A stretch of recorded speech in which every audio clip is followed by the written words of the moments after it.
नमस्कार, welcome to my channel.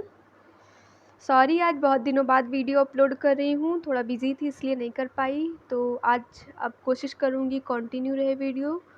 तो आज हम मनु के बारे में पढ़ेंगे कि मनु कौन थे, उनके जो प्रमुख सिद्धांत थे, उनके इम्पॉर्टेंट फैक्ट्स, आज सबके बारे में जानेंगे। तो शुरू करते हैं। सबसे पहले जानते हैं मनु कौन थे। तो मनु के विषय में यह विवरण मिलता है कि वे मानव समाज के या मानव जाति के आदि पुरुष थे, जो बहुत थोड़े अंतर के साथ सभी धर्म ग्रंथों में मिलता है। वास्तव में मनु शब्द जो है मनन शब्द से बना है। मानव जाति को मनु की संतान या मानव प्रजा कहा गया है। मनु का काल महाभारत के युद्ध से 25 पीढ़ी पहले माना जाता है। पुराणों में यह भी उल्लेख मिलता है कि मनु एक नहीं बल्कि 14 हुए हैं। वास्तव में ऐसा लगता है कि आदि पुरुष मनु के नाम पर फिर एक श्रृंखला चली, जो मानव समाज के सुसंगठित रूप, राज्य के विकास और उसके चरम विकसित रूप के विकास तक चलती रही होगी। जिस प्रकार से इंग्लैंड के राजाओं की सतत चली आ रही एक श्रृंखला को राजमुकुट कहा जाता है, या शंकराचार्य की गद्दियों के सभी स्वामियों को शंकराचार्य कहा जाता है, उसी प्रकार से प्रारंभिक और विकसित हो रहे प्रत्येक मानव समाज के प्रत्येक अध्यक्ष को मनु कहकर पुकारा जाता होगा। मानव धर्मशास्त्र मतलब मनुस्मृति के रचनाकार निश्चित ही प्रथम मनु नहीं थे, जिनका उल्लेख मानव जाति के प्रथम दंपति के रूप में किया जाता है, क्योंकि वे तो इस समाज व्यवस्था के प्रारंभकर्ता ही हैं।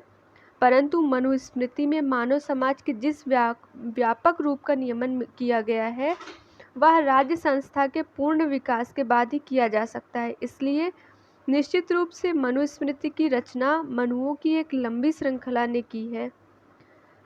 जनश्रुति के आधार पर मनु को ब्रह्मा का मानव पुत्र भी बताया गया है, और पुराणों में ऐसा उल्लेख किया गया है कि जब जल प्रलय से सारी सृष्टि नष्ट हो गई थी, उस समय नाव में बैठे हुए मनु और उनकी स्त्री शतरूपा ही बची थी। इन दोनों के साहचर्य से 2 पुत्र और 3 पुत्रियां उत्पन्न हुई। उनके प्रथम पुत्र प्रियव्रत के वंश में ऋषभदेव तथा भरत आदि हुए हैं, जिनके नाम पर ही इस देश का भारत नाम रखे जाने का अनुमान किया जाता है। उनके दूसरे पुत्र तथा पुत्रियों के कुल में ही महान ऋषि और बलशाली योद्धा हुए हैं। इस प्रकार से मनु की संतानों में से मानव परिवार की वृद्धि होती चली गई, और समस्त मानव जाति उन्हीं के परिवार के अंश हैं। मनु के युग के संबंध में विद्वानों में बड़ा मतभेद है, लेकिन भारतीय साहित्य में मनु के शासन को एक मत से आदर्श शासन माना जाता है। अब आइए देखते हैं मनुस्मृति के बारे में। तो मनुस्मृति के अंतर्गत प्रारंभ में 1 लाख श्लोक थे, जो कम होते होते 12,000 रह गए, और वर्तमान संस्करणों में 2,694 श्लोक ही प्राप्त होते हैं। इसमें 12 अध्याय भी हैं।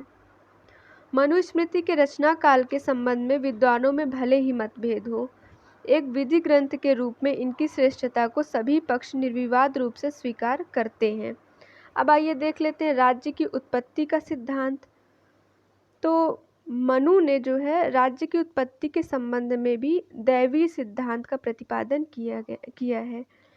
मनुस्मृति के 7वें अध्याय में राजधर्म का प्रतिपादन करते हुए राज्य की उत्पत्ति का वर्णन किया गया है। इसके अनुसार सृष्टि की प्रारंभिक अवस्था बड़ी भयंकर थी। उस समय ना कोई राज्य था, ना राजा, तथा इनके अभाव में दंड व्यवस्था का कोई प्रश्न ही नहीं था, और राज्य और दंड व्यवस्था के अभाव में मनुष्य की आसुरी प्रवृत्तियों को खुलकर खेलने का अवसर मिलता है, जिनके परिणाम स्वरूप चारों तरफ अराजकता और का अखंड साम्राज्य था। चारों ओर भय का वातावरण था और सभी लोग दुखी अवस्था में थे। कोई भी व्यक्ति अपने कर्तव्यों का पालन करने की स्थिति में नहीं था। ऐसी स्थिति में ईश्वर ने राजा की सृष्टि की रक्षा के लिए राज्यपति मतलब राजा की व्यवस्था की। इस प्रकार मनु ने राज्य की उत्पत्ति के स्थान पर राजा की उत्पत्ति का उल्लेख किया है। अब आइए राजा के कुछ विशेष गुणों को भी देख लेते हैं। तो राजा को विद्वान, जितेंद्रिय मतलब अपने इंद्रियों पर नियंत्रण रखने वाला, न्याय करने वाला, विनीत और लोकप्रिय होना चाहिए। लेकिन हाँ, इसमें जितेंद्रिय होना ज़्यादा इम्पोर्टेंट बताया गया है। अब आइए आगे देखते हैं राज्य के सप्तांग सिद्धांत को। तो प्राचीन भारत के राजनीतिक चिंतन में राज्य के 7 अंगों या 7 तत्वों के सिद्धांत का प्रतिपादन किया गया है, जिनमें से पहला है स्वामी। स्वामी का यहाँ संबंध राजा से है। मनु ने राजा के लिए स्वामी शब्द का प्रयोग किया है, जिसका आशय यह है कि राज्य की समस्त व्यवस्था में राजा को सर्वोच्च शक्ति प्राप्त होती है। अगला है मंत्री।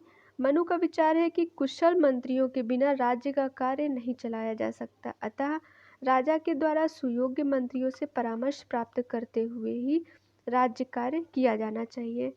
ध्यान दीजिएगा कि मनु ने जितने भी सिद्धांत दिए, चाहे वो सप्तांग सिद्धांत हो, मंडल सिद्धांत हो या शांगुड़े नीति हो, वर्तमान समय में यह इतिहास हम उठाकर देख लें, कई जगहों पर ऐसी धारणाएं देखने को मिलती हैं और यह कहीं ना कहीं साबित होती हैं कि हाँ, इनके सिद्धांत वास्तविक थे। काल्पनिक थोड़े बहुत होंगे कहीं ना कहीं, लेकिन काल्पनिक कम और वास्तविक ज़्यादा थे।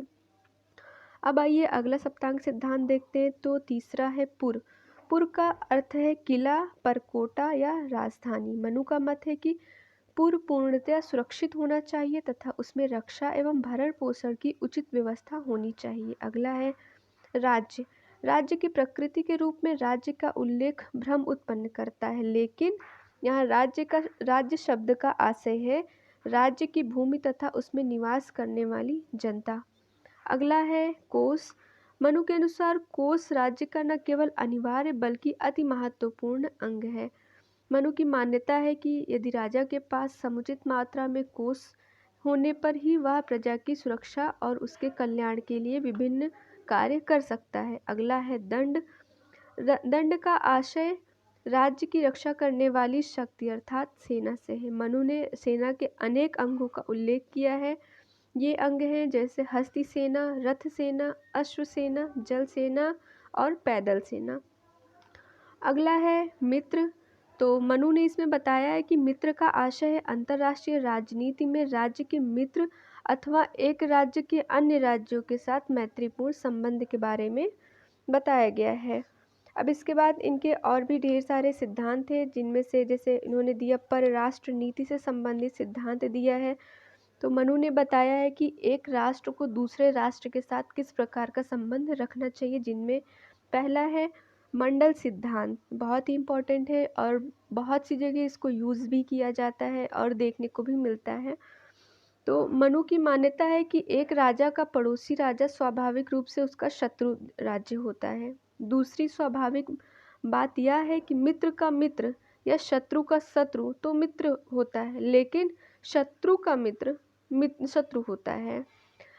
मंडल सिद्धांत में मनु ने बताया है विजिगीषु राजा के बारे में। विजिगीषु का संबंध है विजय प्राप्ति की इच्छा रखने वाले राजा से संबंधित है, जो कि मंडल सिद्धांत का केंद्र बिंदु है। मनु के अनुसार राजा को महत्वाकांक्षी होना चाहिए तथा उसे क्षेत्र विस्तार के लिए निरंतर प्रयत्नशील रहना चाहिए। इस दृष्टि से राजा को मंडल सिद्धांत के आधार पर दूसरे राज्यों के साथ संबंध स्थापित करना चाहिए। अब यहाँ जैसे बताया गया, मित्र का मित्र मित्र होता है, शत्रु का शत्रु मित्र होता है। तो इसका वर्तमान समय में बहुत अच्छा उदाहरण हमारे भारत में ही है।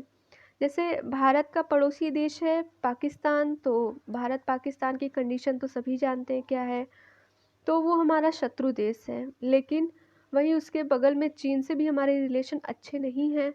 तो दोनों हमारे पड़ोसी देश हैं और दोनों से हमारे रिलेशन नहीं अच्छे हैं, तो वो दोनों हमारे शत्रु हैं, लेकिन वो दोनों आपस में मित्र हैं, इसलिए उनमें से कोई भी हमारा मित्र नहीं है। तो ऐसा अंतर्राष्ट्रीय राजनीति में जब हम देखेंगे तो सभी जगहों पे हमको ये देखने को मिलेगा। अगला है शांगुड़े नीति। मनु ने शांगुड़े नीति दिया है, मतलब शांगुड़े का आशय है 6 लक्षणों वाली नीति। तो इस नीति के अंतर्गत यह बताया गया है कि राज्य द्वारा अलग अलग परिस्थितियों में दूसरे राज्यों के प्रति किस प्रकार की नीति अपनाई जानी चाहिए। तो पहला है संधि।